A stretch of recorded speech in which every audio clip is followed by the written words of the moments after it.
나는 인생의 대부분을 이미 지나온 나이에 와 있다. 이제 와서야 알게 된 것이 있다면 사람의 삶은 계획보다 훨씬 많은 우연 위에 놓여 있다는 사실이다. 우리는 흔히 운이 좋았는지 나빴는지를 결과로 판단하지만 그 운이라는 것도 사실은 우리가 통제할 수 없는 수많은 선택과 시간의 흐름이 겹쳐진 모습일 뿐이다. 어떤 날은 아무 일 없이 흘러가는 듯 보이지만 마음 한편에서는 설명하기 어려운 불안이 조용히 쌓인다. 늘 같은 자리, 같은 하루, 같은 얼굴들 속에서 이유 없이 숨이 가빠지는 순간이 찾아온다. 그때 나는 깨닫는다. 겉으로는 아무것도 변하지 않았지만 이미 삶의 균형이 조금씩 어긋나기 시작했다는 것을. 모든 것이 제자리에 있는 것처럼 보여도 어떤 방향은 이미 틀어져 있었다. 지금부터 나는 그때의 생각과 그 이후에 알게 된 이야기를 천천히 꺼내려 한다.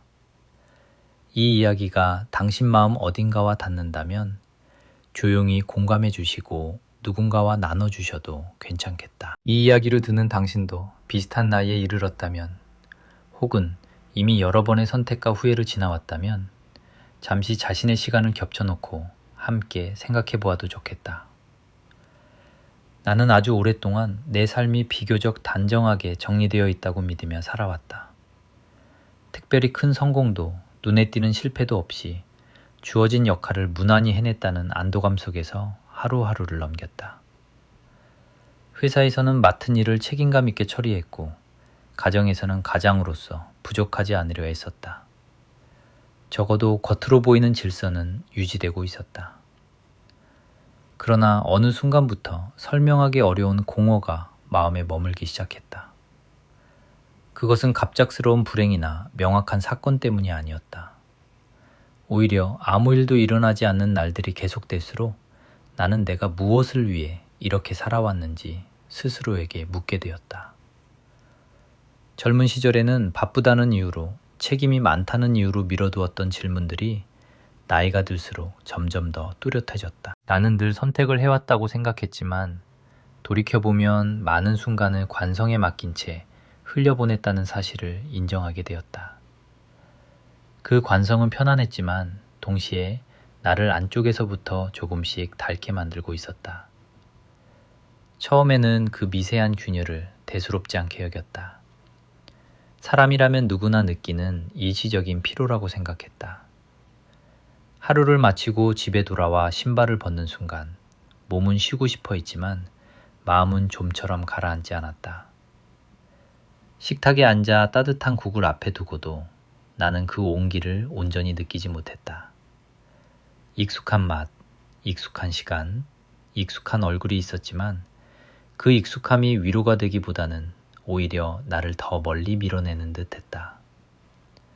나는 왜 이렇게 안정된 삶 속에서 불안해하는지 이해하지 못했다. 운이 나쁘지도 않았고 남들과 비교해 특별히 부족할 것도 없었다. 그래서 더 혼란스러웠다.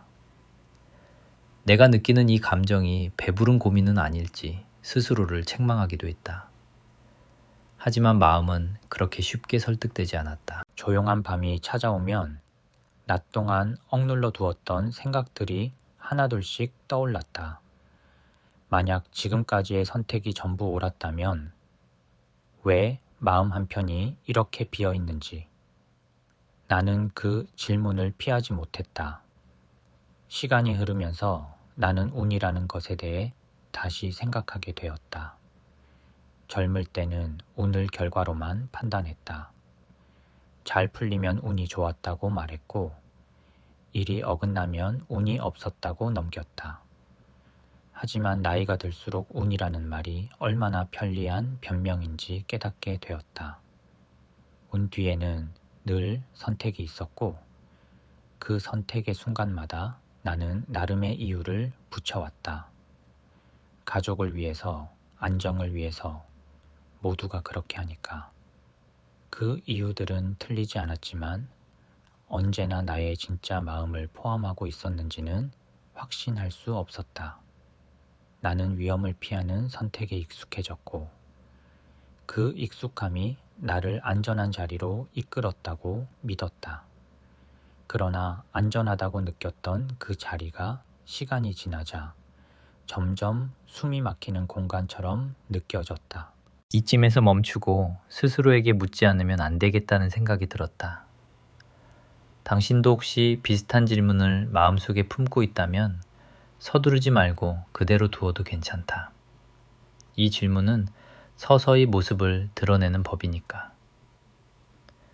내 삶의 균열은 아주 사소한 장면들에서 모습을 드러냈다. 특별한 사건이 아니라 반복되던 일상의 리듬이 미세하게 어긋나는 순간들이었다.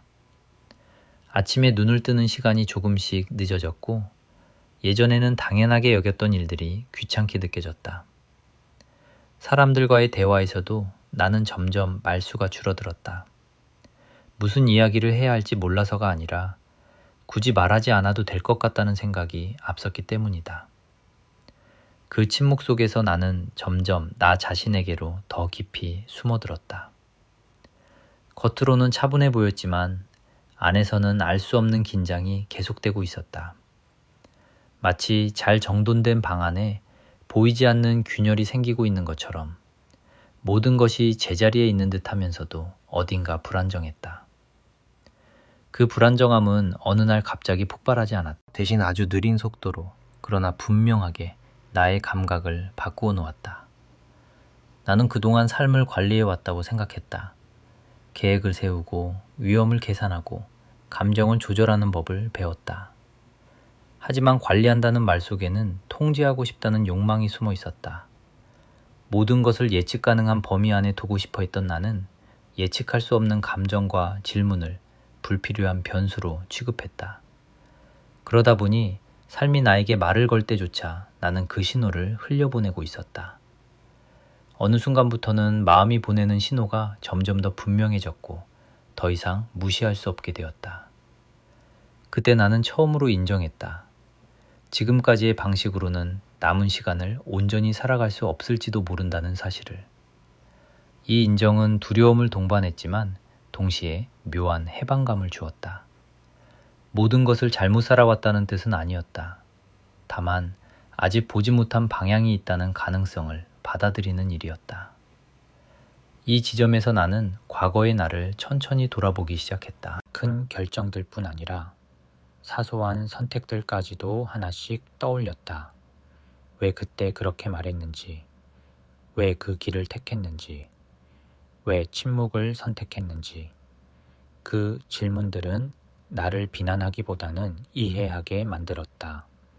당시에 나는 최선을 다하고 있었고, 그때의 조건 안에서 가장 합리적인 선택을 했을 뿐이었다.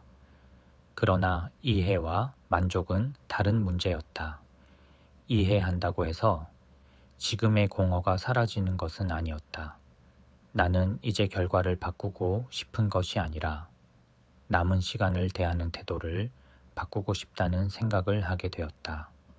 이것이 내가 처음으로 느낀 작은 전환점이었다.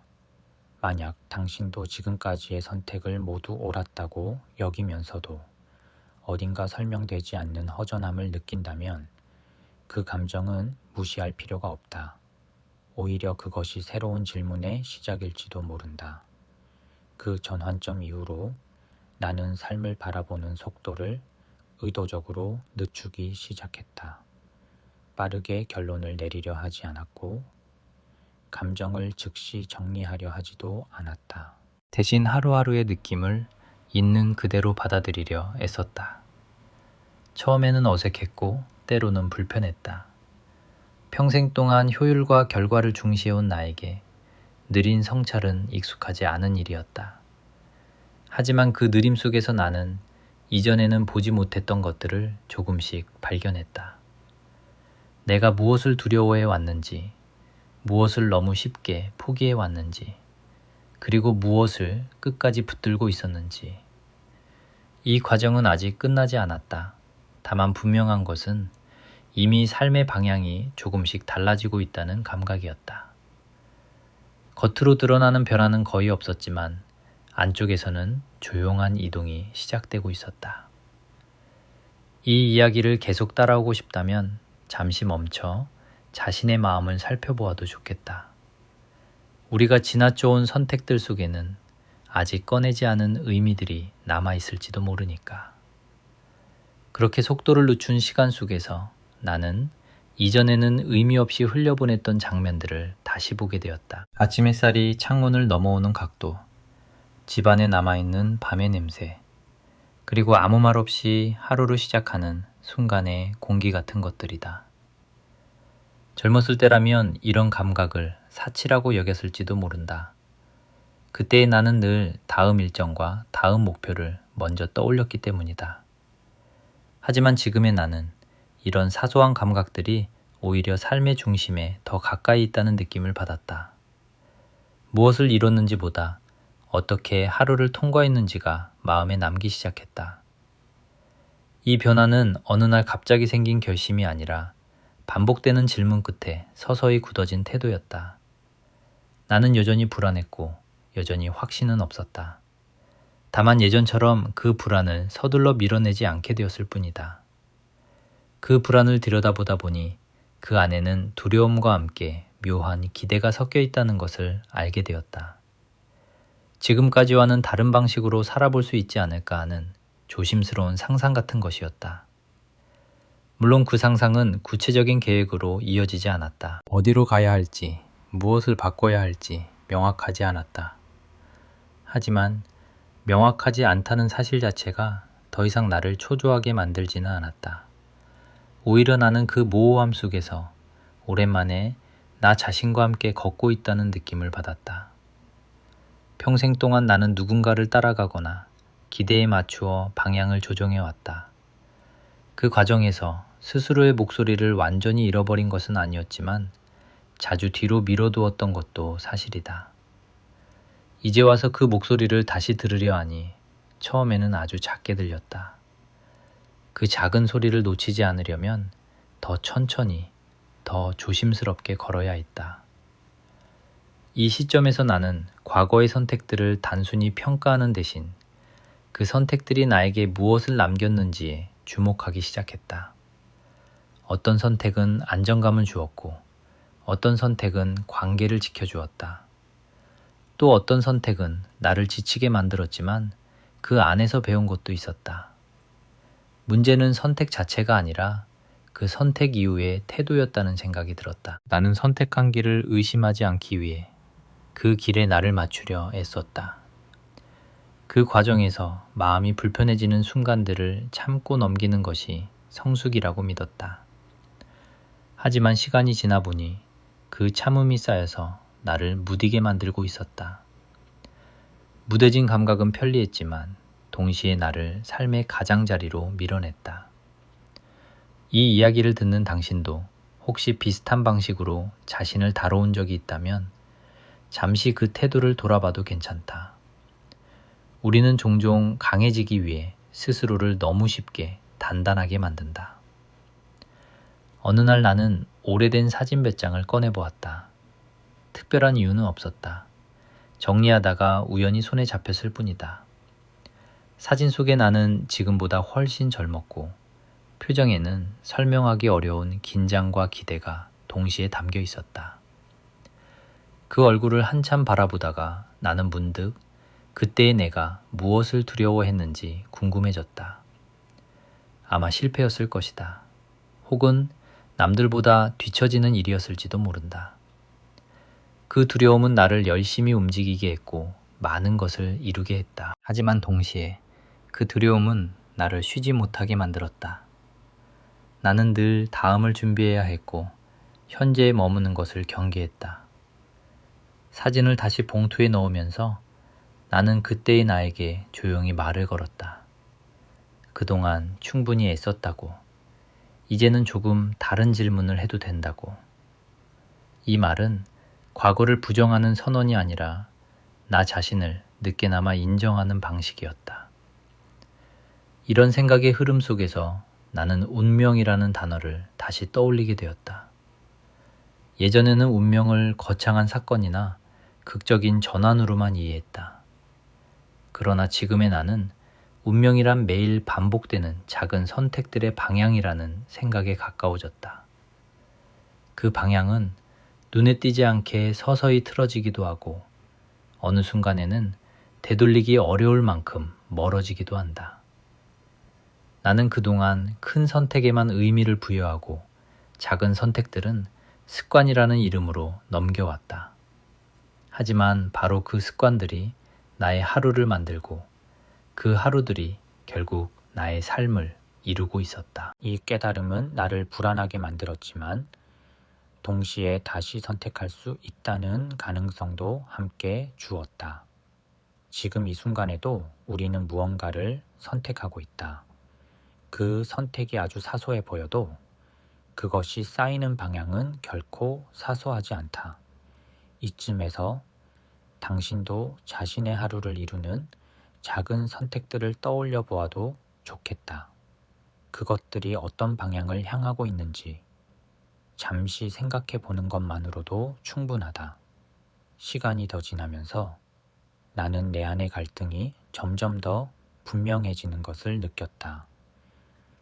한쪽에서는 여전히 익숙한 질서를 붙잡고 싶어 했고, 다른 한쪽에서는 그 질서 밖의 가능성을 탐색하고 싶어 했다.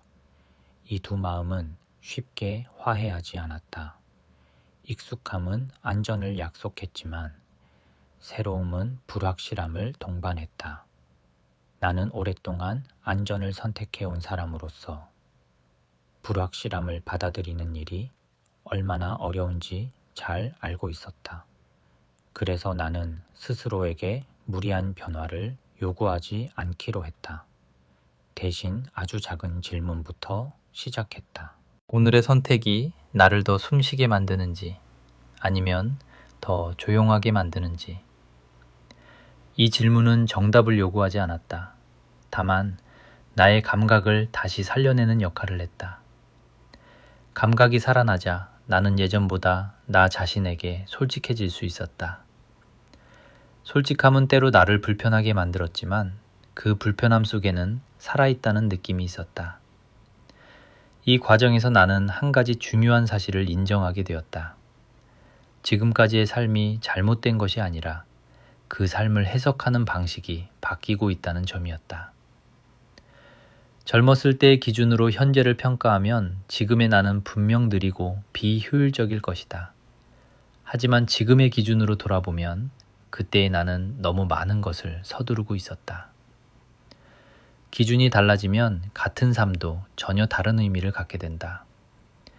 이 인식은 나에게 큰 부담을 주지 않았다. 오히려 삶을 조금 더 너그럽게 바라볼 수 있게 해주었다. 실패와 성공이라는 이분법 대신 경험과 이해라는 언어가 떠올랐다. 나는 이제 결과보다 과정에 더 오래 머무를 수 있게 되었고 그 머묵 속에서 나 자신을 다시 만나는 중이다. 이 이야기를 계속 듣고 있다면 당신도 아마 비슷한 지점에 서 있을지도 모른다. 우리는 모두 각자의 속도로 다시 자신에게 돌아오는 길을 걷고 있으니까. 그러나 이 변화가 언제나 평온했던 것은 아니다. 오히려 감정의 파도는 이전보다 더 자주, 더 섬세하게 밀려왔다. 예전에는 바쁨으로 덮어두었던 감정들이 이제는 숨을 곳을 찾지 못하고 떠올랐다. 후회, 미련, 그리고 말하지 못한 마음들.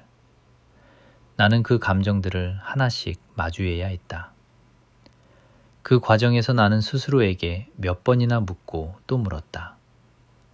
왜 그때 그렇게 말하지 않았는지, 왜 그때 그 손을 잡지 않았는지.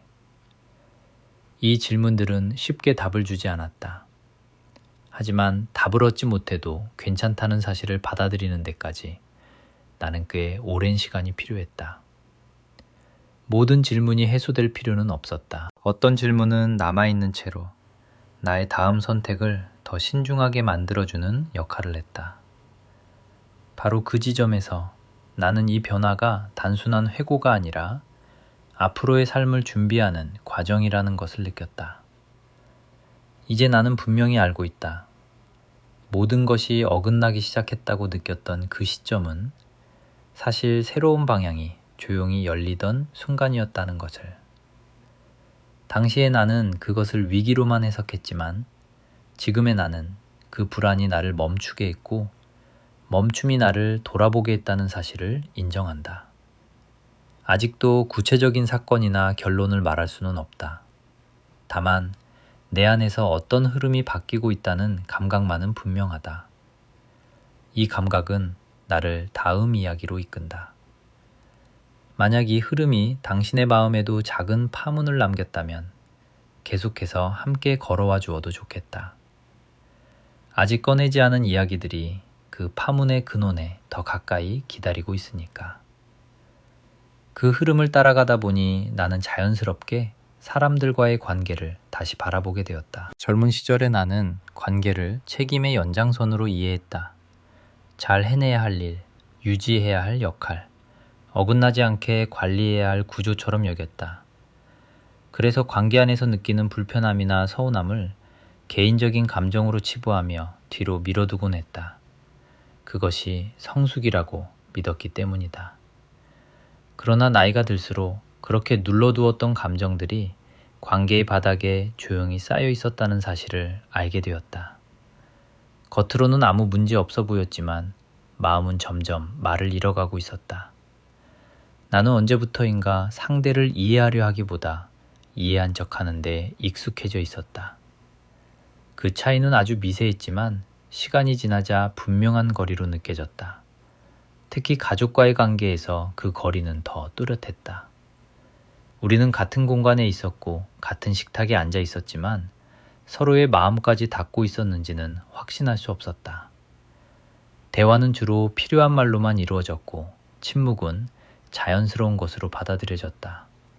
나는 그 침묵이 평온이라고 생각했다. 다툼이 없고 큰 갈등이 없다는 사실이 관계가 안정적이라는 증거라고 여겼다.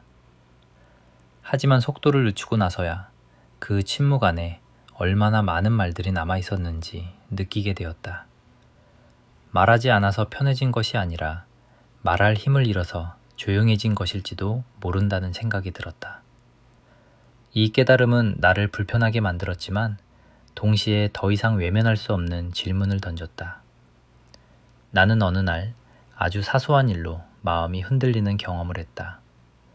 특별한 사건은 아니었다. 다만 누군가의 짧은 한마디가 예상보다 오래 마음에 남았다. 그 말은 비난도 칭찬도 아니었다. 그저 지나가듯 던진 말이었지만 나는 그 안에서 오랜 시간 말해지지 않았던 감정을 느꼈다. 그 순간 나는 내가 얼마나 오랫동안 감정을 정리된 상태로만 유지하려 했는지 깨달았다. 정리되지 않은 감정은 위험하다고, 관계를 복잡하게 만든다고 믿어왔기 때문이다. 그러나 정리되지 않은 채로 남아있는 감정들도 사실은 나에게 중요한 신호였다는 생각이 들었다. 이 신호를 무시하지 않기로 한 것은 나에게 작은 용기를 요구했다. 이쯤에서 나는 스스로에게 질문을 던지게 되었다. 지금의 나는 관계 안에서 숨쉬고 있는가? 아니면 역할을 수행하고 있는가?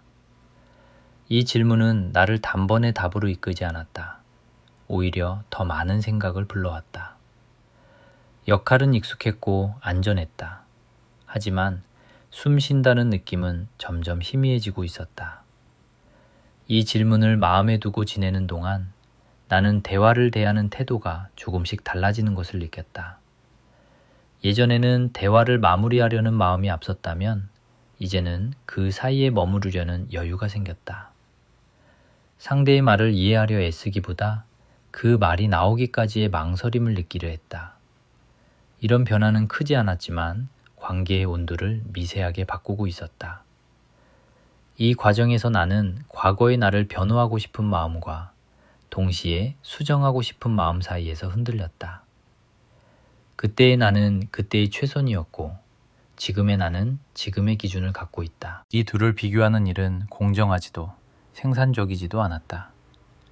대신 나는 연결하려 했다.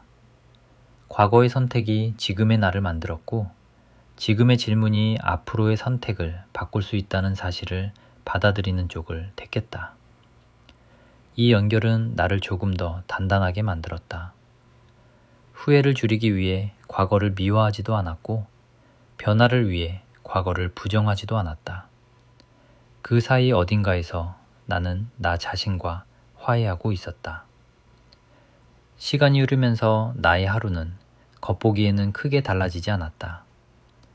여전히 비슷한 시간에 일어나고 비슷한 공간에서 시간을 보냈다. 하지만 하루를 통과하는 방식은 조금 달라졌다. 예전에는 하루를 채워야 할 시간으로 여겼다면 이제는 하루가 나에게 무엇을 남기는지에 더 관심을 두게 되었다. 이 변화는 나를 더 예민하게 만들기도 했다. 작은 불편에도 마음이 반응했고 사소한 기쁨에도 오래 머물렀다. 예민함은 때로 피곤했지만 동시에 살아있다는 증거처럼 느껴졌다. 무뎌진 감각으로는 느낄 수 없었던 것들이 다시 모습을 드러내고 있었다. 이 지점에서 나는 운과 선택의 관계를 다시 한번 생각하게 되었다. 예전에는 운이 좋았기 때문에 이런 삶을 살 수 있었다고 말하곤 했다. 하지만 지금의 나는 그 운이라는 말 뒤에 숨겨진 수많은 선택과 포기를 더 분명히 본다. 선택은 언제나 명확하지 않았고 때로는 소극적이었으며 때로는 회피에 가까웠다. 그럼에도 불구하고 그 선택들이 모여 지금의 자리를 만들었다. 이 사실을 인정하는 것은 나에게 책임을 돌려주는 일이기도 했다. 모든 것을 운으로 설명할 때보다 선택을 바라볼 때 나는 더 많은 가능성을 느꼈다. 아직 선택할 수 있는 여지가 남아있다는 감각은 나이를 잊게 만들 만큼 생생했다. 이 이야기를 듣는 당신도 혹시 자신의 삶을 운이라는 말로만 정리해 왔다면 그 뒤에 어떤 선택들이 있었는지 조용히 떠올려 보아도 좋겠다. 이러한 생각들이 쌓이면서 내 안에서는 하나의 감정이 점점 선명해졌다. 그것은 두려움과 희망이 섞인 상태였다. 두려움은 여전히 익숙한 것을 놓아야 할지도 모른다는 데서 왔고, 희망은 아직 다르게 살아볼 수 있다는 가능성에서 나왔다. 이 두 감정은 서로를 밀어내지 않고 이상하게도 함께 존재하고 있었다.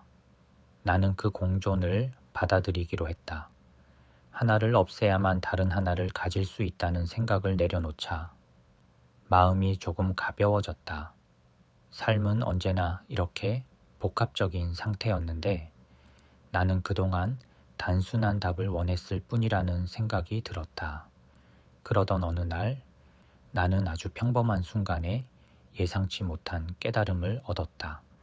창가에 앉아 아무 일도 하지 않고 시간을 보내던 중이었다.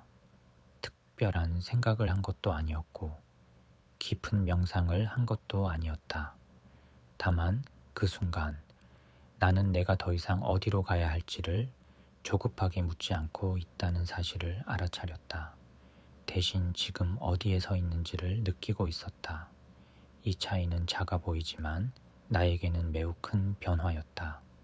방향을 묻는 대신 위치를 느끼는 일. 그것은 삶을 대하는 태도를 근본적으로 바꾸고 있었다.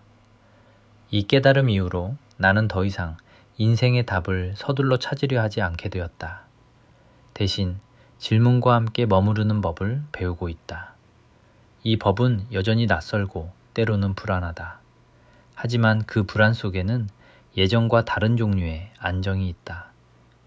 모든 것을 통제하지 않아도 괜찮다는 허락, 그리고 완벽하지 않아도 삶이 계속된다는 믿음 같은 것이다. 이 믿음은 아직 단단하지 않지만 분명히 자라나고 있다. 이 지점에서 나는 이 이야기가 단순한 회상이 아니라 지금도 진행 중인 과정임을 분명히 하고 싶다. 만약 당신이 이 이야기를 들으며 자신의 속도를 조금 늦추게 되었다면 그 자체로 이미 충분한 동행일지도 모른다. 이제 나는 다음 단계로 넘어갈 준비를 하고 있다. 아직 구체적인 사건을 말할 수는 없지만 감정의 방향은 분명해지고 있다. 그 방향은 더 솔직해지는 쪽, 더 가까이 다가가는 쪽이다. 그 과정에서 피할 수 없는 흔들림도 있을 것이다. 그러나 나는 이제 그 흔들림을 실패로만 보지 않는다. 오히려 그것이 변화의 신호라는 것을 서서히 받아들이고 있다. 이 흐름의 끝에는 내가 오랫동안 미뤄두었던 어떤 순간이 기다리고 있다. 그 순간을 이야기하기 위해 나는 여기까지 왔다. 조금만 더 함께 걸어준다면 그 다음의 이야기는 더 구체적인 장면으로 당신을 데려갈 것이다. 그렇게 마음의 방향이 조금씩 선명해지자 나는 더 이상 미룰 수 없었던 한 감정과 마주하게 되었다. 그것은 거창한 결단이나 극적인 용기가 아니라 아주 오래된 망설임이었다. 나는 오랫동안 중요한 이야기를 마음속에만 두고 살아왔다. 말로 꺼내면 관계가 변할까봐, 질서가 흔들릴까봐, 혹은 내가 감당하지 못할 반응이 돌아올까봐 조심해왔다. 그래서 침묵은 나에게 방패이자 습관이 되었다. 침묵 속에서는 큰 실수도 큰 상처도 생기지 않는다고 믿었다. 하지만 속도를 늦추고 나서야 그 침묵이 나를 보호하는 동시에 고립시키고 있었다는 사실을 인정하게 되었다. 말하지 않은 감정은 사라지는 것이 아니라 방향을 잃은 채 마음 안에 머물러 있었다. 나는 그 감정의 정체를 오랫동안 정확히 설명하지 못했다. 그것은 분노도 슬픔도 명확한 후회도 아니었다. 다만 충분히 이해받지 못했다는 느낌, 그리고 나 역시 충분히 이해하려 하지 않았다는 자각이 뒤섞여 있었다. 이 감정은 특정한 한 사람에게만 향한 것도 아니었다. 오히려 내가 지나온 여러 관계와 시간 전체를 감싸고 있었다. 그래서 더 다루기 어려웠다. 하나의 사건으로 정리할 수 없었고 누군가의 잘못으로 돌릴 수도 없었다.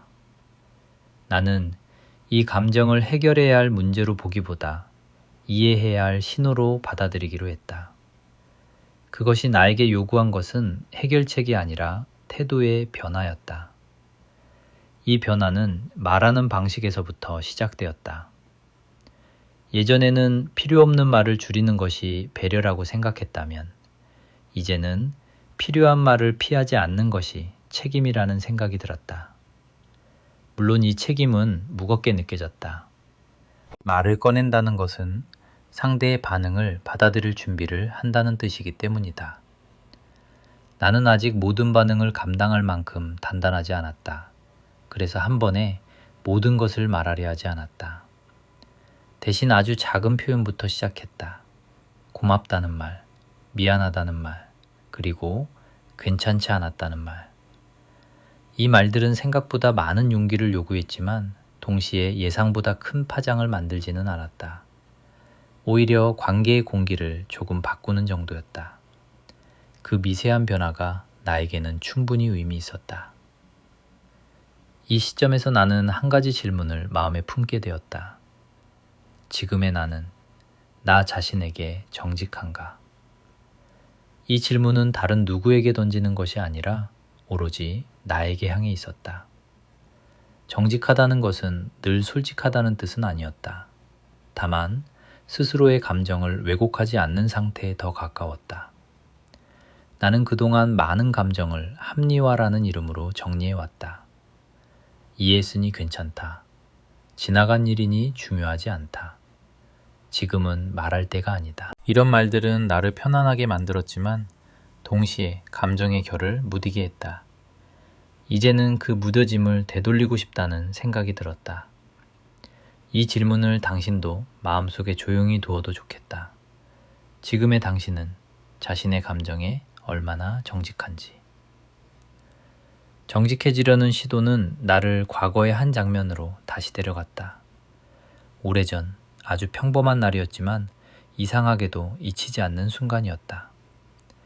그날의 기억은 선명한 대사나 극적인 행동으로 남아있지 않았다. 대신 분위기와 감각으로 남아있었다. 방 안의 온도, 창밖의 빛, 그리고 말없이 흘러가던 시간. 당시에 나는 그 순간을 별다른 의미 없이 지나쳤다. 하지만 지금 돌아보니 그때 이미 중요한 감정이 모습을 드러내고 있었다는 생각이 든다. 나는 그 신호를 알아차리지 못했거나 알아차리고도 모른 척했을 것이다. 그 선택은 당시의 나에게는 필요했을지도 모른다. 그러나 지금의 나는 그 선택이 남긴 흔적을 더 이상 외면하지 않기로 했다. 이런 회상의 과정은 나를 한층 더 조심스럽게 만들었다. 기억은 언제나 현재의 시선으로 재구성되기 때문이다. 나는 과거를 미화하지 않으려 애썼고 동시에 지나치게 비판하지도 않으려 했다. 그 사이 어딘가에서 나는 과거의 나와 현재의 나를 같은 사람으로 받아들이는 연습을 하고 있었다. 이 연습은 생각보다 쉽지 않았다. 우리는 흔히 과거의 선택을 현재의 기준으로 판단한다. 하지만 그렇게 하면 그 선택이 이루어진 맥락과 당시의 한계를 놓치게 된다. 나는 이해와 책임 사이에서 균형을 찾고 싶었다. 이해는 나를 부드럽게 만들었고 책임은 나를 깨어있게 했다. 이 두 가지가 함께 있을 때 나는 비로소 나 자신에게 조금 더 공정해질 수 있었다. 시간이 흐르며 내 일상에는 작은 변화들이 쌓이기 시작했다. 누군가의 말을 끝까지 듣는 시간이 늘어났고 대답을 서두르지 않게 되었다. 예전에는 침묵이 불편해서 말을 채웠다면 이제는 침묵 자체를 하나의 대화로 받아들이게 되었다. 이 변화는 관계의 리듬을 바꾸었다. 더 느려졌고 더 많은 여백이 생겼다. 그 여백 속에서 나는 상대뿐 아니라 나 자신의 반응도 더 분명히 볼 수 있었다. 무엇에 긴장하는지, 어떤 말에 마음이 움직이는지. 이런 관찰은 나를 예민하게 만들었지만 동시에 더 살아있게 했다. 무감각함이 주던 편안함 대신 감각이 주는 생동감을 선택한 셈이었다. 이 지점에서 나는 한 번 더 운명이라는 단어를 떠올렸다. 이제 운명은 더 이상 내게 외부에서 주어지는 흐름이 아니었다. 그것은 내가 어떤 태도로 하루를 대하느냐에 따라 달라지는 방향에 가까웠다. 같은 하루라도 감각을 열고 지나가는 날과 닫고 지나가는 날은 전혀 다른 흔적을 남겼다. 나는 이 차이를 몸으로 느끼고 있었다. 그래서 더 이상 큰 사건이 오기를 기다리지 않게 되었다. 변화는 이미 시작되고 있었고 그것은 조용하지만 분명했다. 이 이야기를 따라오고 있다면 당신도 아마 비슷한 감각을 느끼고 있을지도 모른다. 삶이 크게 흔들리지 않아도 방향은 충분히 바뀔 수 있다는 감각을. 그러나 이 변화의 흐름은 아직 한 가지 중요한 문턱을 남겨두고 있었다. 그것은 내가 오랫동안 피하고 있었던 어떤 대면이었다.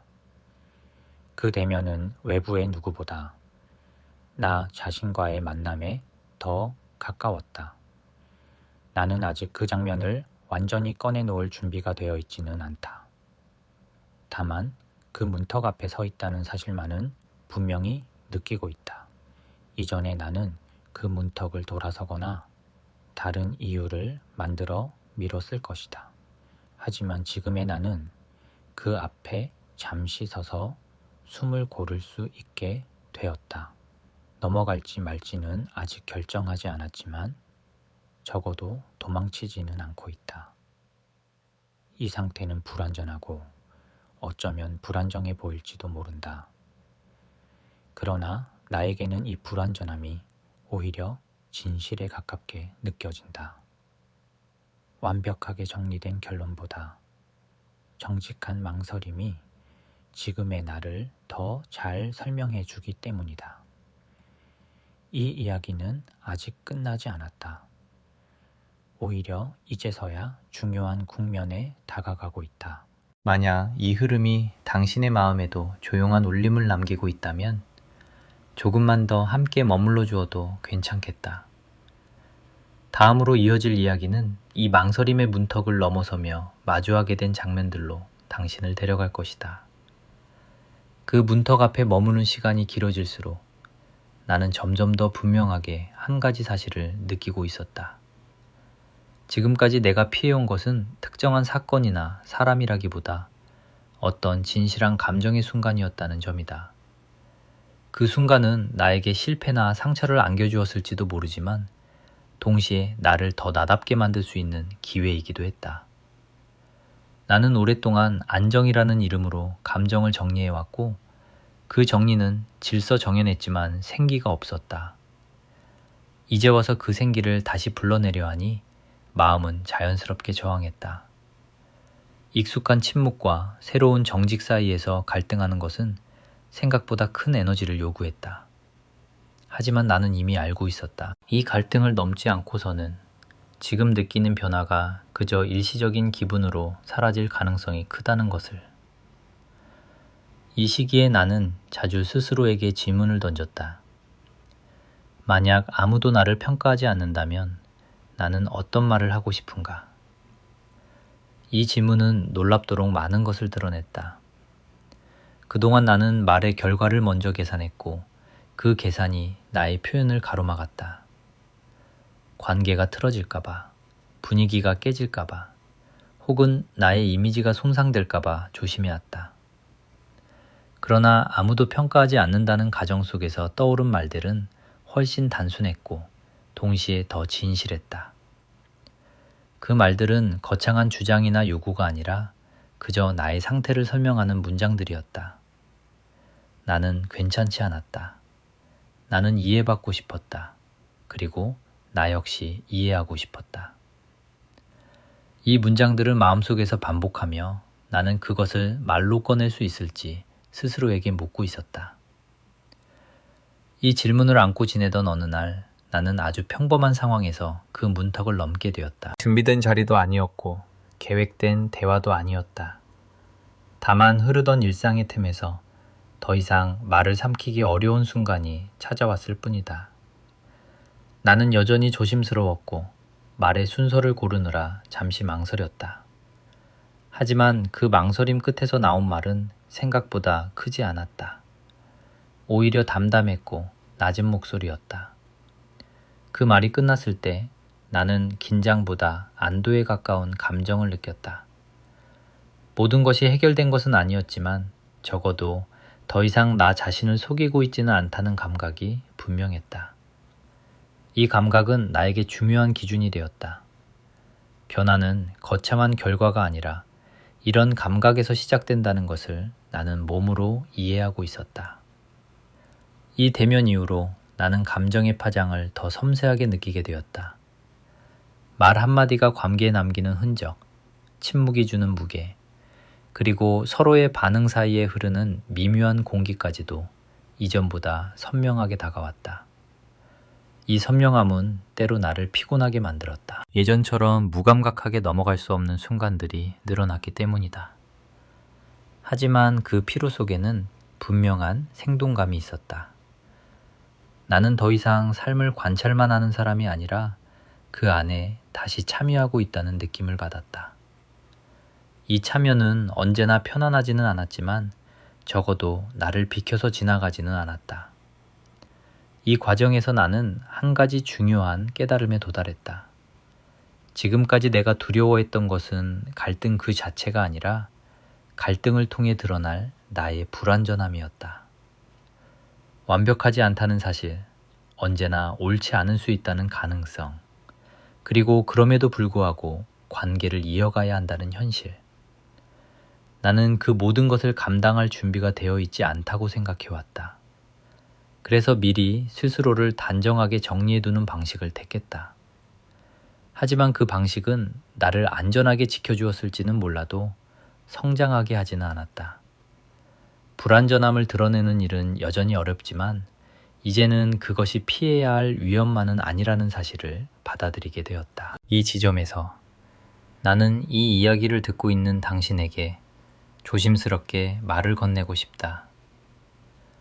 혹시 당신도 오랫동안 말하지 않은 문장을 마음속에 품고 있지는 않은가? 그 문장이 꼭 누군가에게 전달되어야 할 필요는 없을지도 모른다. 다만 스스로에게조차 말하지 않고 묻어두고 있다면 그 침묵은 언젠가 다른 방식으로 모습을 드러낼 가능성이 크다. 나는 그 가능성을 직접 경험하고 있다. 그래서 지금의 나는 말의 결과보다 말하지 않았을 때의 결과를 더 신중하게 생각하게 되었다. 시간이 흐르면서 이 대면은 나의 일상 전반에 영향을 미치기 시작했다. 나는 이전보다 더 많은 선택의 순간에서 잠시 멈추게 되었다. 자동으로 반응하던 습관 대신 지금의 선택이 나의 감각을 살리는지 묻기 시작했다. 이 질문은 언제나 명확한 답을 주지는 않았다. 하지만 답이 없다는 사실이 더 이상 나를 불안하게 만들지는 않았다. 오히려 그 질문을 품고 있는 상태 자체가 나를 현재에 머물게 했다. 나는 미래를 준비하는 데에만 집중하던 사람에서 현재를 살아내는 사람으로 조금씩 이동하고 있었다. 이 이동은 외부에서 보면 거의 드러나지 않을 것이다. 여전히 나는 비슷한 하루를 살고 있고 비슷한 공간에 머물고 있다. 그러나 안쪽에서는 분명한 변화가 진행 중이다. 나는 더 이상 모든 것을 정리된 이야기로 만들 필요를 느끼지 않는다. 대신 이야기의 중간에 머무르는 법을 배우고 있다. 중간은 불완전하고 때로는 방향이 보이지 않는다. 하지만 바로 그 중간에서 나는 나 자신과 더 자주 마주치고 있다. 이 만남은 때로 어색하고 때로는 불편하다. 그럼에도 불구하고 나는 그 만남을 피하지 않기로 했다. 이제 나는 분명히 느낀다. 삶이 어긋났다고 느꼈던 그 시점은 사실 나를 이 문턱으로 이끌기 위한 신호였다는 것을. 만약 그 불안이 없었다면 나는 여전히 익숙한 질서 속에 머물며 스스로를 설득하고 있었을지도 모른다. 불안은 나를 흔들었지만 동시에 나를 깨어있게 했다. 이 깨달음은 나에게 새로운 책임을 남겼다. 다시 돌아갈 수 없다는 책임, 그리고 앞으로의 선택을 더 의식적으로 해야 한다는 책임이다. 이 책임은 무겁지만 동시에 나를 살아있게 만든다. 이 흐름의 끝에서 나는 하나의 준비 상태에 이르렀다.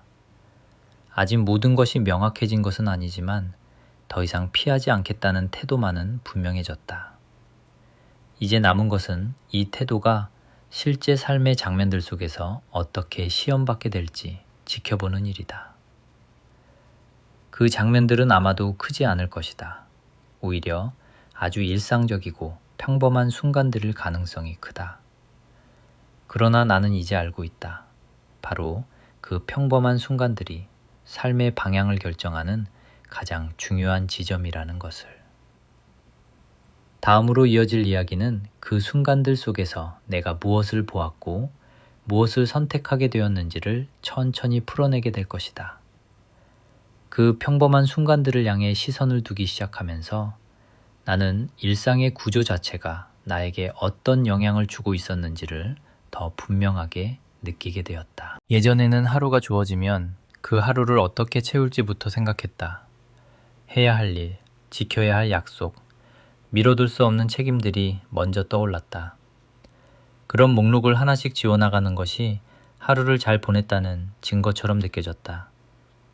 그러나 지금의 나는 하루가 끝났을 때 무엇이 남아있는지를 더 중요하게 여기게 되었다. 피로만 남는 날도 있었고 설명하기 어려운 여운이 남는 날도 있었다. 그 차이는 겉으로 보이는 일정이 아니라 하루를 대하는 나의 태도에서 비롯된다는 사실을 나는 점점 더 확신하게 되었다. 이 변화는 나를 이전보다 더 자주 멈추게 만들었다. 멈춤은 나에게 익숙하지 않은 상태였다.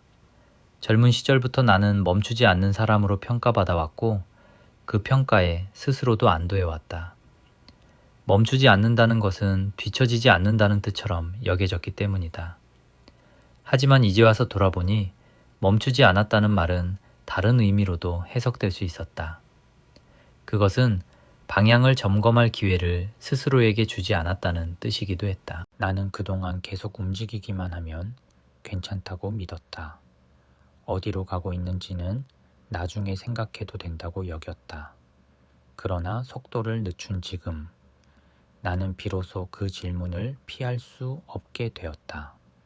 어느 날 나는 평소보다 이른 시간에 집 안의 불을 켜지 않고 앉아 있었다. 창밖이 완전히 어두워지기 전에 그 짧은 시간은 낮과 밤 사이에 존재하는 애매한 구간이었다. 그 애매함 속에서 나는 나 자신의 상태를 떠올렸다. 지금의 나는 명확한 결론에 도달하지도 않았고 완전히 혼란 속에 있는 것도 아니었다. 어쩌면 그 애매한 시간과 닮아 있었다. 이전의 기준으로 보면 이런 상태는 불안정하고 미완성으로 분류되었을 것이다. 하지만 지금의 나는 이 애매함이 오히려 자연스럽게 느껴졌다. 삶은 언제나 명확한 답만으로 이루어져 있지 않았는데 나는 그 사실을 너무 늦게 받아들인 것인지도 모른다. 이 시기에 나는 종종 과거의 조언들을 떠올렸다. 선배들이 해주었던 말들, 어른들이 강조하던 가치들. 그 말들은 대체로 비슷한 방향을 가리키고 있었다. 참고 견뎌라. 맡은 역할을 다해라. 개인적인 감정보다 전체를 먼저 생각해라. 그 조언들은 분명 나를 여기까지 이끌어준 힘이 있었다. 나는 그 가르침들을 부정하고 싶지 않았다. 다만 그 조언들이 적용되는 시기와 방식이 변할 수 있다는 사실을 인정하고 싶어졌다. 한때는 견딤이 가장 중요한 덕목이었을지 모른다. 그러나 지금의 나에게는 무엇을 견디고 무엇은 내려놓을지 구분하는 일이 더 중요해지고 있었다. 이 구분은 나에게 또 다른 질문을 던졌다. 나는 아직도 모든 것을 견뎌야 하는 위치에 있는가? 아니면 이제는 선택적으로 견뎌도 되는 단계에 이르렀는가? 이 질문은 나의 나이와 무관하지 않았다. 젊을 때는 견디는 시간이 곧 미래를 만든다고 믿었다. 그래서 불편함과 피로를 당연한 통과 의례처럼 받아들였다. 그러나 남은 시간을 의식하게 된 지금, 나는 모든 불편을 같은 무게로 받아들일 필요가 없다는 생각을 하게 되었다. 어떤 불편은 성장으로 이어지지만 어떤 불편은 단지 익숙함을 유지하기 위해 감수하는 것일 수도 있다. 이 차이를 구분하는 일은 쉽지 않았지만 나는 그 구분을 시도하는 것 자체가 중요한 단계라고 느꼈다. 이 과정에서 나는 다시 한번 내 몸의 반응에 주목하게 되었다. 예전에는 마음이 불편해도 몸이 버티면 괜찮다고 여겼다. 그러나 이제는 반대로 몸이 보내는 신호를 무시하지 않으려 한다. 피로가 쌓일 때, 이유 없이 가슴이 답답해질 때, 혹은 어떤 장소에 가기 전부터 긴장이 올라올 때, 이런 신호들은 내게 중요한 정보를 주고 있었다. 나는 그동안 이 신호들을 나약함으로 오해해왔다. 하지만 지금은 그것들이 나를 보호하려는 감각이라는 생각에 더 가깝다. 이 인식의 변화는 나를 조금 더 조심스럽고 동시에 조금 더 자유롭게 만들었다. 이 지점에서 나는 또 하나의 전환을 경험했다. 나는 더 이상 모든 관계에서 같은 방식으로 행동하지 않아도 된다는 사실을 받아들이게 되었다. 예전에는 일관성이 곧 신뢰라고 믿었다. 항상 비슷한 태도, 비슷한 반응을 유지하는 것이 상대를 편안하게 만든다고 생각했다. 하지만 삶의 단계가 바뀌면서 나에게 요구되는 일관성의 의미도 달라지고 있었다. 모든 관계에 동일한 에너지를 쏟는 것이 성실함일 수도 있지만 동시에 나를 소진시키는 방식일 수도 있었다. 나는 이제 관계마다 다른 거리를 허용하려 한다. 더 가까워질 수 있는 관계와 일정한 거리를 유지해야 하는 관계를 구분하는 일. 이 구분은 차별이 아니라 나의 한계를 존중하는 선택이라는 생각이 들었다.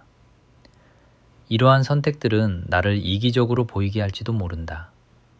나 역시 그런 의심을 몇 번이나 했다. 그러나 속도를 늦추고 나 자신을 관찰한 결과 이 선택들은 이기심보다는 지속 가능성을 향하고 있었다. 모든 것을 다 해내려는 태도는 오래가지 못한다. 나는 이미 그 사실을 몸으로 겪어왔다. 이제는 오래갈 수 있는 방식으로 살아보고 싶다는 바람이 더 커졌다. 이 바람은 야망이 아니라 조용한 소망에 가까웠다. 남은 시간을 무언가로 증명하기보다 무너지지 않고 통과하고 싶다는 마음이었다. 이 이야기를 따라오고 있다면 당신도 아마 비슷한 갈림길 앞에 서 있을지도 모른다. 더 이상 모든 것을 견디는 것이 미덕처럼 느껴지지 않는 순간, 그러나 그렇다고 해서 쉽게 내려놓을 수도 없는 순간, 그 사이에서 우리는 종종 자신을 비난하거나 늦었다고 느끼기 쉽다. 하지만 나는 이제 그 생각에 동의하지 않는다. 이 질문을 던질 수 있다는 것 자체가 이미 중요한 단계에 도달했다는 신호일지도 모른다. 삶은 언제나 한 박자 늦게 이해되는 법이고 그 늦음이 반드시 실패를 의미하지는 않는다. 이 인식은 나를 조금 더 부드럽게 만들었다. 나 자신에게도 그리고 타인에게도. 모든 사람이 각자의 속도로 삶을 해석하고 있다는 사실을 인정하자 비교의 기준이 흐려졌다. 누군가는 여전히 빠르게 달리고 있고 누군가는 이미 멈춰서 있다. 그 차이는 옳고 그름의 문제가 아니라 시기의 문제에 가깝다. 나는 이제 내 시기를 받아들이려 한다. 지금의 나에게 맞는 질문, 지금의 나에게 필요한 속도. 이 수용은 나를 안주하게 만들지 않았다. 오히려 불필요한 긴장을 내려놓게 해주었다. 이렇게 하루하루를 통과하다 보니 나는 점점 더 분명하게 느끼고 있다. 삶이 어긋났다고 느꼈던 그 시작점에서 나는 사실 새로운 기준을 배우고 있었다는 것을. 그 기준은 성과나 평가가 아니라 감각과 지속성에 더 가까웠다. 아직 나는 그 기준을 완벽하게 이해하지 못했다. 다만 그 기준이 나를 다음 장면으로 이끌고 있다는 감각만은 분명하다. 그 장면에서는 지금까지 이야기한 이 모든 태도와 질문들이 실제 선택으로 시험받게 될 것이다. 그 시험은 크지 않겠지만 나에게는 매우 중요할 것이다. 그 이야기를 꺼내기 위해 나는 여기까지 왔다. 그 평범한 순간들을 향해 시선을 두기 시작하면서 나는 일상의 구조 자체가 나에게 어떤 영향을 주고 있었는지를 더 분명하게 느끼게 되었다. 예전에는 하루가 주어지면 그 하루를 어떻게 채울지부터 생각했다. 해야 할 일, 지켜야 할 약속, 미뤄둘 수 없는 책임들이 먼저 떠올랐다.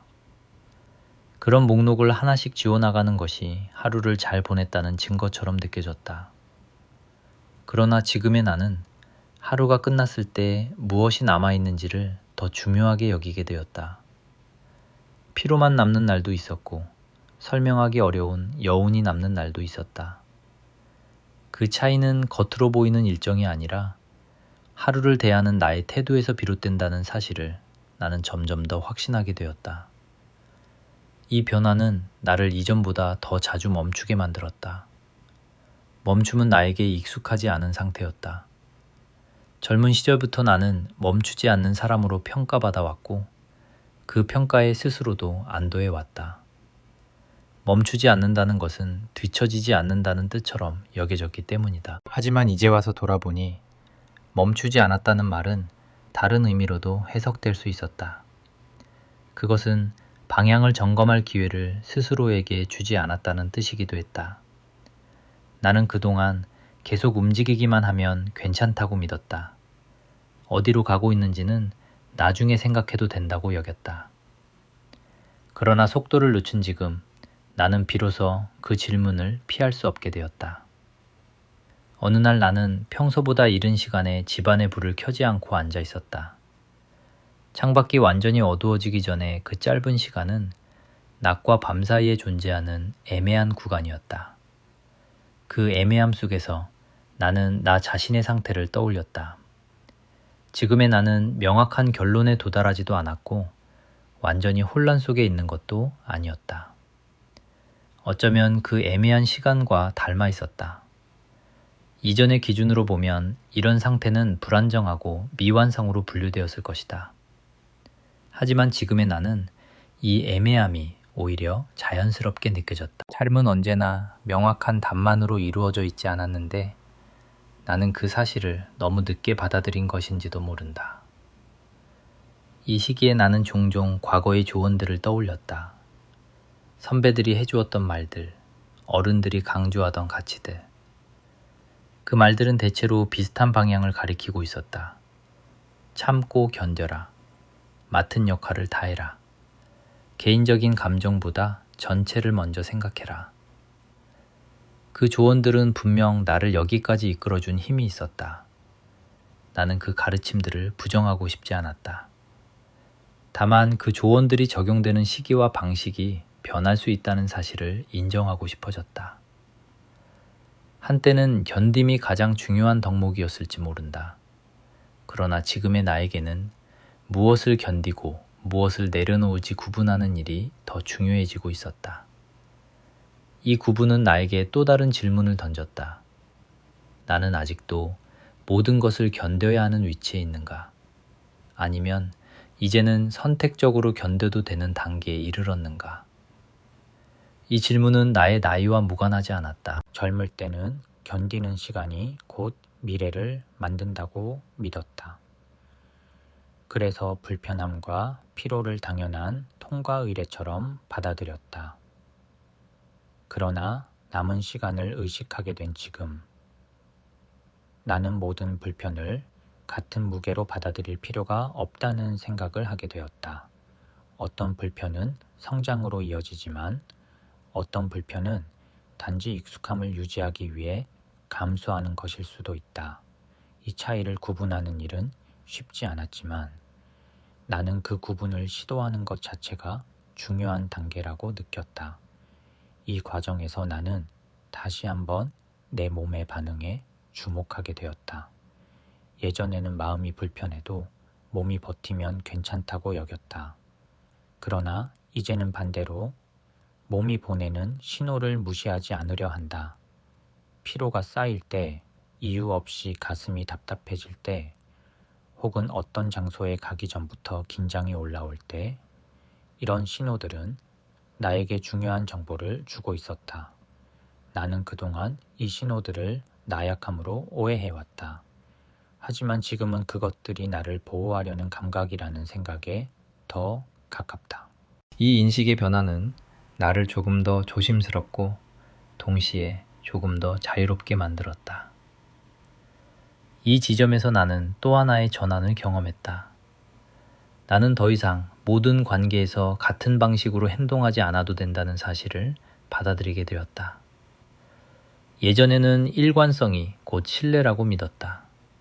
항상 비슷한 태도, 비슷한 반응을 유지하는 것이 상대를 편안하게 만든다고 생각했다.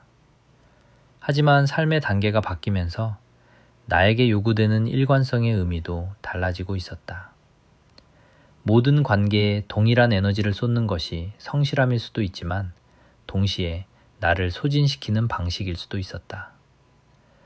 나는 이제 관계마다 다른 거리를 허용하려 한다. 더 가까워질 수 있는 관계와 일정한 거리를 유지해야 하는 관계를 구분하는 일. 이 구분은 차별이 아니라 나의 한계를 존중하는 선택이라는 생각이 들었다.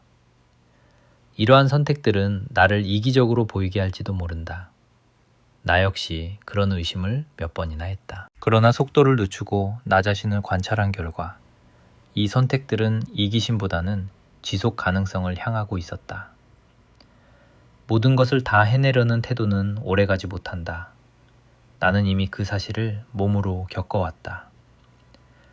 이제는 오래갈 수 있는 방식으로 살아보고 싶다는 바람이 더 커졌다. 이 바람은 야망이 아니라 교용한 소망에 가까웠다. 남은 시간을 무언가로 증명하기보다 무너지지 않고 통과하고 싶다는 마음이었다. 이 이야기를 따라오고 있다면 당신도 아마 비슷한 갈림길 앞에 서 있을지도 모른다. 더 이상 모든 것을 견디는 것이 미덕처럼 느껴지지 않는 순간, 그러나 그렇다고 해서 쉽게 내려놓을 수도 없는 순간, 그 사이에서 우리는 종종 자신을 비난하거나 늦었다고 느끼기 쉽다. 하지만 나는 이제 그 생각에 동의하지 않는다. 이 질문을 던질 수 있다는 것 자체가 이미 중요한 단계에 도달했다는 신호일지도 모른다. 삶은 언제나 한 박자 늦게 이해되는 법이고 그 늦음이 반드시 실패를 의미하지는 않는다. 이 인식은 나를 조금 더 부드럽게 만들었다. 나 자신에게도 그리고 타인에게도. 모든 사람이 각자의 속도로 삶을 해석하고 있다는 사실을 인정하자 비교의 기준이 흐려졌다. 누군가는 여전히 빠르게 달리고 있고 누군가는 이미 멈춰서 있다. 그 차이는 옳고 그름의 문제가 아니라 시기의 문제에 가깝다. 나는 이제 내 시기를 받아들이려 한다. 지금의 나에게 맞는 질문, 지금의 나에게 필요한 속도. 이 수용은 나를 안주하게 만들지 않았다. 오히려 불필요한 긴장은 내려놓게 해주었다. 이렇게 하루하루를 통과하다 보니 나는 점점 더 분명하게 느끼고 있다. 삶이 어긋났다고 느꼈던 그 시작점에서 나는 사실 새로운 기준을 배우고 있었다는 것을. 그 기준은 성과나 평가가 아니라 감각과 지속성에 더 가까웠다. 아직 나는 그 기준을 완벽하게 이해하지 못했다. 다만 그 기준이 나를 다음 장면으로 이끌고 있다는 감각만은 분명하다. 그 장면에서는 지금까지 이야기한 이 모든 태도와 질문들이 실제 선택으로 시험받게 될 것이다. 그 시험은 크지 않겠지만 나에게는 매우 중요할 것이다. 그 이야기를 꺼내기 위해 나는 여기까지 왔다. 단어수 1399 휘팀. 그 다음 장면은 특별한 무대나 극적인 상황에서 시작되지 않았다. 오히려 너무도 일상적인 순간이어서 지나치기 쉬운 장면이었다. 나는 그날도 평소처럼 하루를 마무리하고 있었고 특별히 기대하거나 경계할 일은 없다고 생각했다. 하지만 지금 돌아보면 바로 그런 순간들이 가장 중요한 선택을 요구한다는 사실을 나는 그때 미처 알지 못하고 있었다. 삶은 늘 준비된 사람에게만 말을 거는 것이 아니라 방심한 틈을 타 조용히 방향을 묻는다. 그 질문은 크지 않았지만 외면하기에는 이미 너무 또렷하게 들리고 있었다. 나는 그날 유난히 마음이 가라앉아 있었다. 이유를 정확히 짚을 수는 없었지만 며칠 전부터 이어지던 감정의 흐름이 한 곳으로 모이고 있다는 느낌이 들었다. 마치 흩어져 있던 생각들이 더 이상 흩어질 수 없다는 듯 조용히 한 방향을 가리키고 있었다.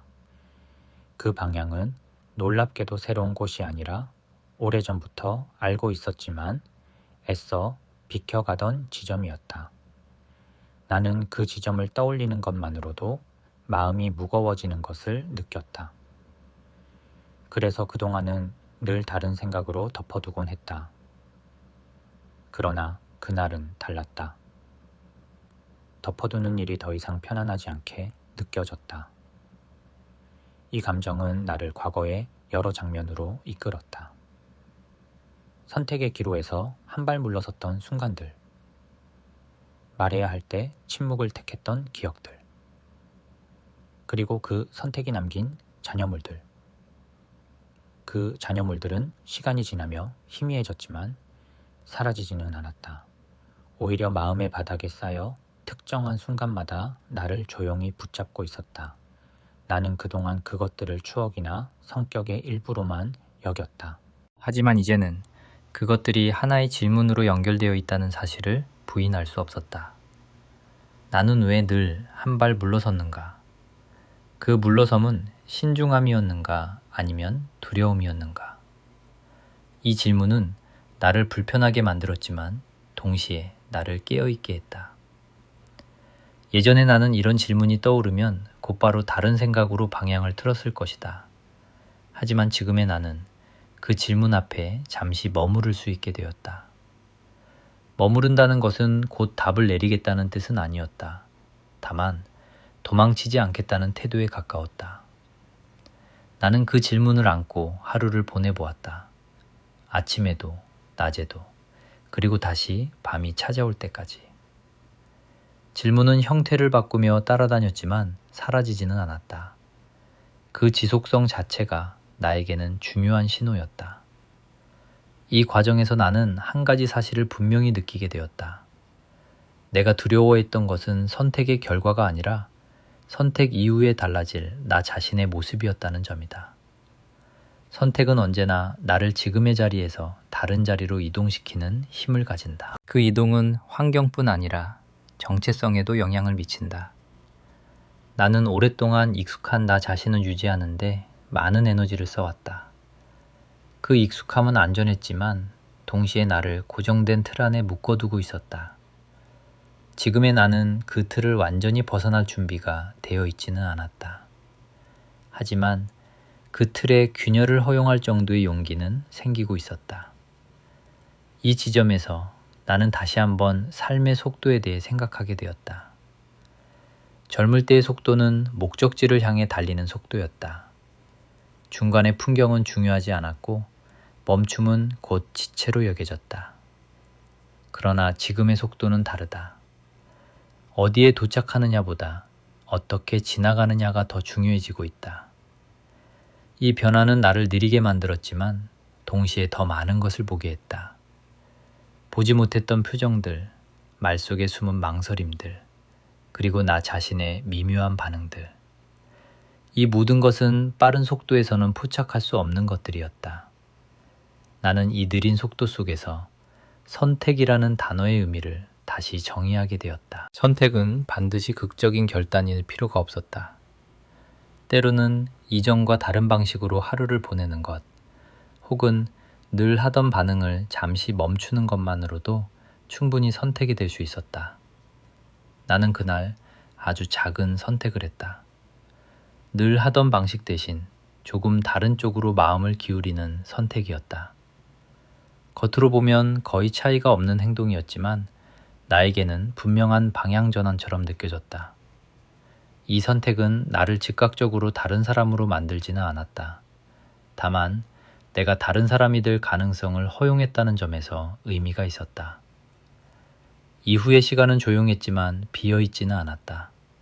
선택 이후에 찾아오는 감정들은 단순하지 않았다. 안도와 불안이 함께 있었고 가벼움과 무게감이 동시에 느껴졌다. 나는 그 복합적인 상태를 억지로 정리하지 않으려 했다. 정리되지 않은 상태에 그대로 두는 연습을 하고 있었다. 이 연습은 여전히 어렵지만 그 안에서 나는 이전보다 더 솔직한 나 자신을 마주하고 있었다. 솔직함은 언제나 편안함을 보장하지 않는다. 그러나 적어도 나를 속이지는 않는다. 나는 이제 그 차이를 분명히 느낄 수 있게 되었다. 이 지점에서 나는 이 이야기를 듣고 있는 당신에게 한 번 더 조심스럽게 말을 건네고 싶다. 당신의 삶에도 지금 비슷한 질문이 떠오르고 있는지, 혹은 이미 오래전부터 알고 있었지만 아직 꺼내지 않은 선택이 있는지, 그 선택이 반드시 크거나 극적일 필요는 없다. 다만 그 선택을 떠올릴 때 마음이 조용히 반응한다면 그 신호를 무시하지 않아도 괜찮다. 나는 그 신호를 따라 여기까지 왔다. 그리고 그 과정은 아직 끝나지 않았다. 이제 나는 분명히 느낀다. 이 이야기가 점점 구체적인 장면으로 나아가고 있다는 것을. 지금까지는 태도와 감정, 질문의 흐름을 따라왔다면 이제부터는 그 흐름이 실제 삶의 순간들과 만나게 될 것이다.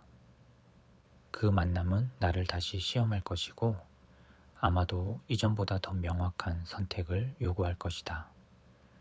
나는 그 시험을 두려워하면서도 동시에 피하지 않겠다는 마음을 갖고 있다. 이 마음이 어디로 나를 데려갈지는 아직 알 수 없다. 다만 한 가지는 분명하다. 나는 더 이상 자동으로 살아가지 않고 있다. 이 흐름의 끝에는 결국 하나의 결론이 아니라 하나의 상태가 기다리고 있을지도 모른다. 완전히 해결된 답이 아니라 스스로를 이해한 채 살아가는 상태. 그 상태에 이르기까지 아직 몇 개의 장면이 더 남아있다. 만약 이 이야기 속에서 당신 자신의 질문이나 감정이 겹쳐지고 있다면 조금만 더 함께해도 괜찮겠다.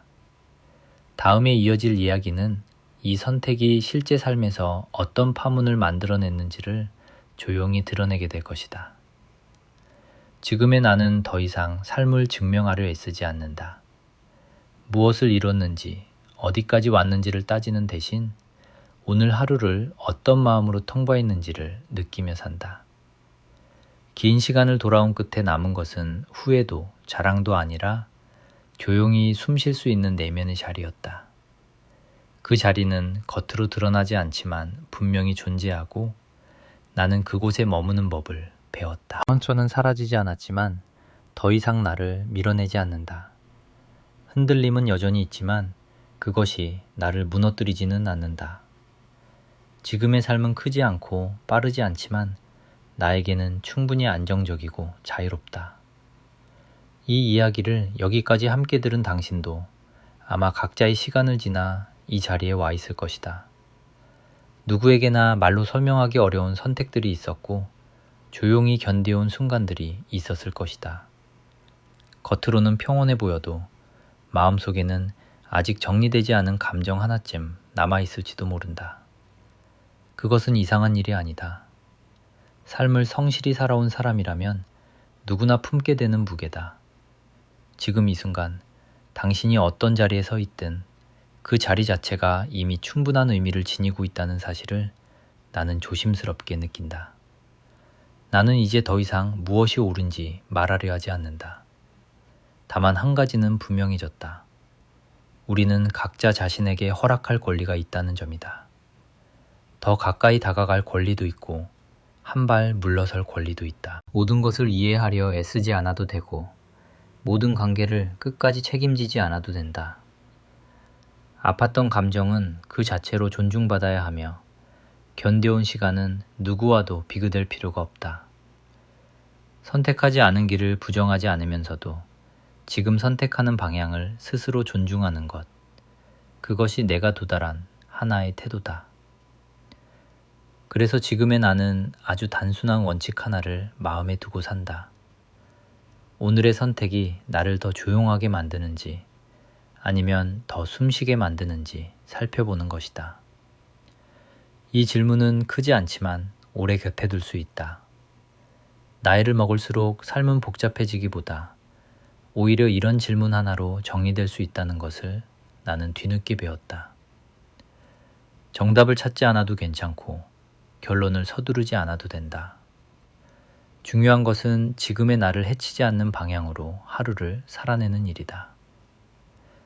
이 이야기가 당신 마음 어딘가에 작은 여운을 남겼다면 다음 이야기에서도 잠시 함께 머물러 주어도 좋겠다. 서두르지 않고 각자의 속도로 조용히 이어가면 충분하다.